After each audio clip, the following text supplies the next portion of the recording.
Oi, gente, tudo bem? Aqui é a Bruna e hoje eu vou falar de 12 tipos de interações, o formato das interações dentro de um lar disfuncional. Eu vou dividir em parte um e parte 2, então hoje a gente vai falar de 6. Esses aspectos aí que acabam lesando as crianças e, consequentemente, trazendo aí grandes questões para a gente quando a gente se torna adulto, tá bom? Então, vamos lá. Bom, primeiro padrão é o padrão da aceitação ser condicional. O que é isso? Para obter aceitação, as crianças devem obedecer às regras familiares e seu sistema de valores. A diferença é que as diferenças elas são rejeitadas ou patologizadas. O que isso quer dizer?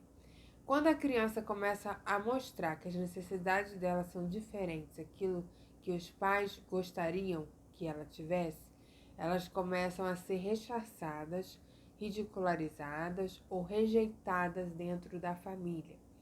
Então a criança aprende que se ela não se comportar de determinada maneira, se ela não agir de determinada maneira, ela não vai ter o amor. Então a cabeça da criança acaba sendo prática nesse sentido. Ela pode se rebelar, tem casos que se revoltam, com certeza, mas a grande maioria começa aí seu padrão de codependência. O que é um padrão de codependência? Quando o amor é condicionado a algum padrão de comportamento, algo pré-estabelecido. Então a criança acaba tendo que seguir o padrão disfuncional, infelizmente. Bruna, quais são as consequências que essa pessoa vai ter na vida adulta? Ela pode ter uma grande dificuldade em aceitar ambientes que sejam saudáveis, ou seja, ela tem uma tolerância a ambientes que são mais difíceis. Ela começa a ser um adulto que não acredita que possa merecer muito, então tem muito conformismo, muita aceitação de processos doentes, são aquelas pessoas que têm relacionamentos doentes com outras pessoas, com amigos, com outros familiares, com o esposo, né? E ela aceita uma certa submissão. Então, a primeira consequência desse ambiente é a submissão, ou seja, a pessoa começa a acreditar que ela é rejeitada se ela entrar em contato com ela mesma, com a essência dela, se ela começar a fortalecer a identidade que ela tem. Então, ela começa a se submeter. Então, essa é a primeira consequência, tá? Segunda, submissão às vontades do arbitrário, né, dessa pessoa, que é o maior dentro da família, é obrigatório. Espera-se que todos submetam à autoridade dominante, por mais ignorante, por mais desafiador, por mais violento que ele seja. E quais são as consequências disso? Dificuldade de reconhecer as ações das outras pessoas. Então, quando adulto, essa pessoa que seguiu essa autoridade e teve que seguir esse algoz, ela começa a ter dificuldade de saber se as ações das pessoas são boas ou ruins. Ela fica muito nesse pêndulo. É aquela questão que a pessoa fala assim: puxa, eu não sei a intenção dessa pessoa, acho que não foi por mal. E ela começa a desculpar várias dinâmicas de várias pessoas porque ela acredita que a pessoa talvez não esteja fazendo de má intenção. E ela também coloca muitas desculpas por ela estar sendo oprimida. Então, ela pode culpabilizar, por exemplo, um chefe pela situação dela. Ela se vê muito incapaz e muito oprimida também. Isso pode trazer revoltas e consequências mais graves, tá? O terceiro, na família disfuncional, alguém deve ser culpado, seja por um desemprego, seja por um leite derramado. Qualquer coisa, por menor que seja, alguém deve ser culpado por isso. Surge o bode, que é feito assim para concluir esse fardo. E também serve para a projeção dessa figura no ambiente familiar. Então, já que tem que ter um culpado, eleger uma pessoa para ser esse culpado maior é muito importante nessa dinâmica. É aí que surge o bode expiatório, né? Porque as pessoas do lar disfuncional têm muita dificuldade de colocar a responsabilidade do que está acontecendo nelas. Elas não acionam um adulto.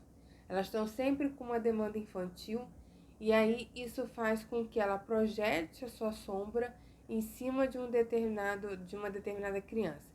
E geralmente é da criança que tem valores, eu já disse isso várias vezes, que tem valores mais cooperativos, que é mais bondosa, que é mais colaborativa.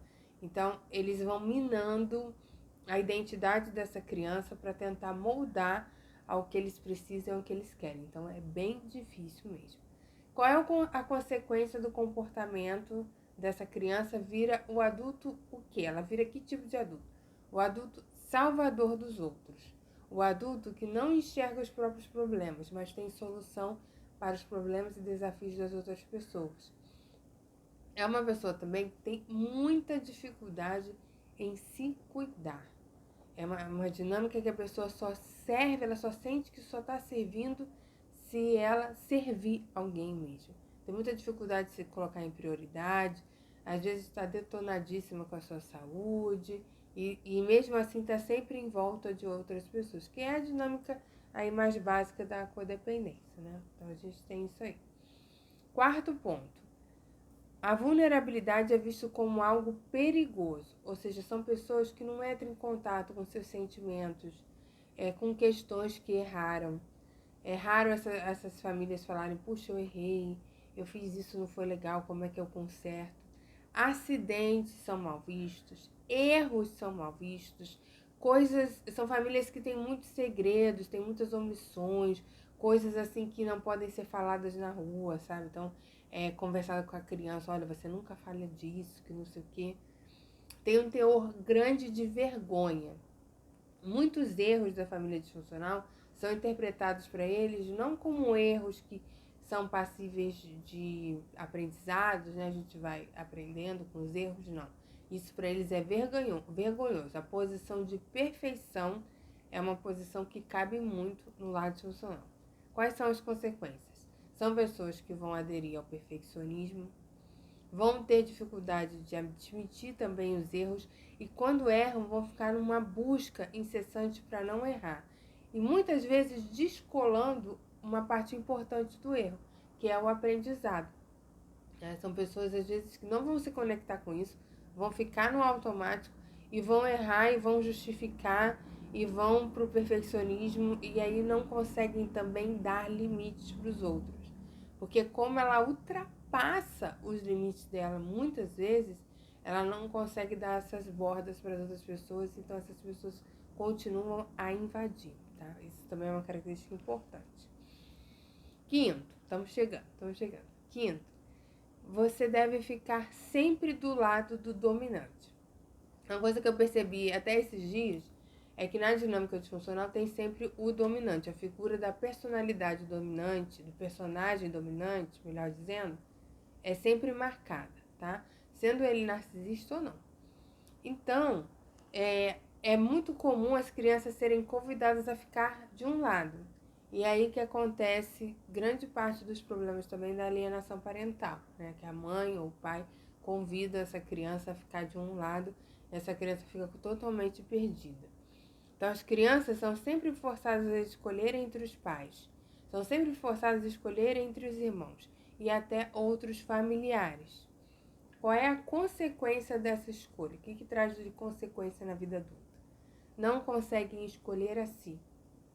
Então, são dinâmicas que as pessoas ficam em dúvidas se elas se priorizam, se elas se cuidam, se elas vão ser autônomas, se elas vão se casar. Sabe aquelas pessoas totalmente frágeis, que parece que fazem interrogações da sua vida, das suas questões para as outras pessoas?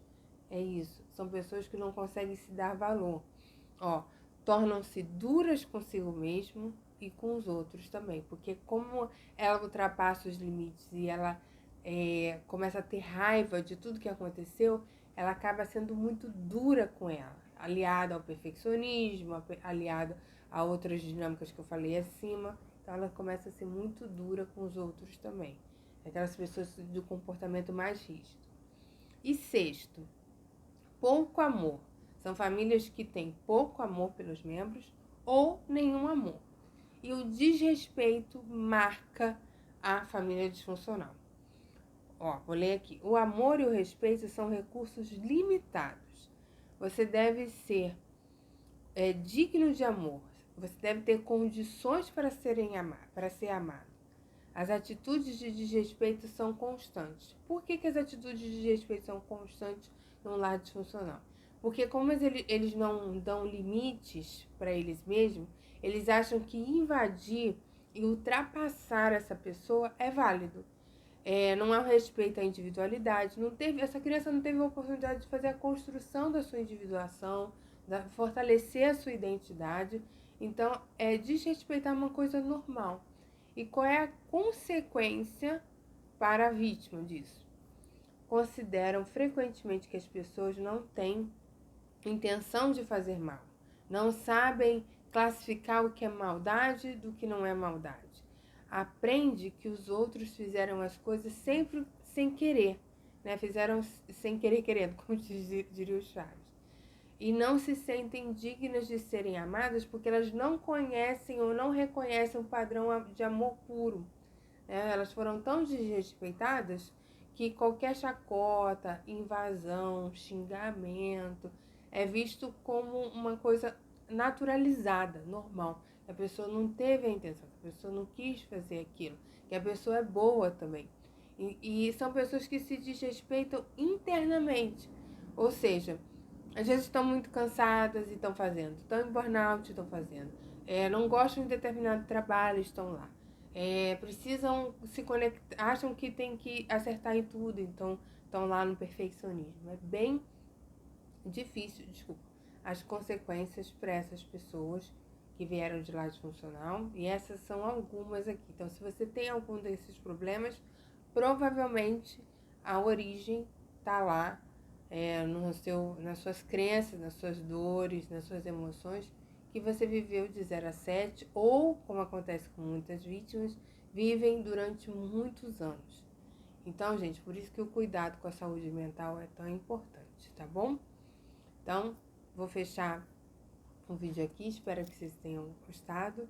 E a gente volta com a parte 2, que eu vou postar na quarta-feira, tá bom?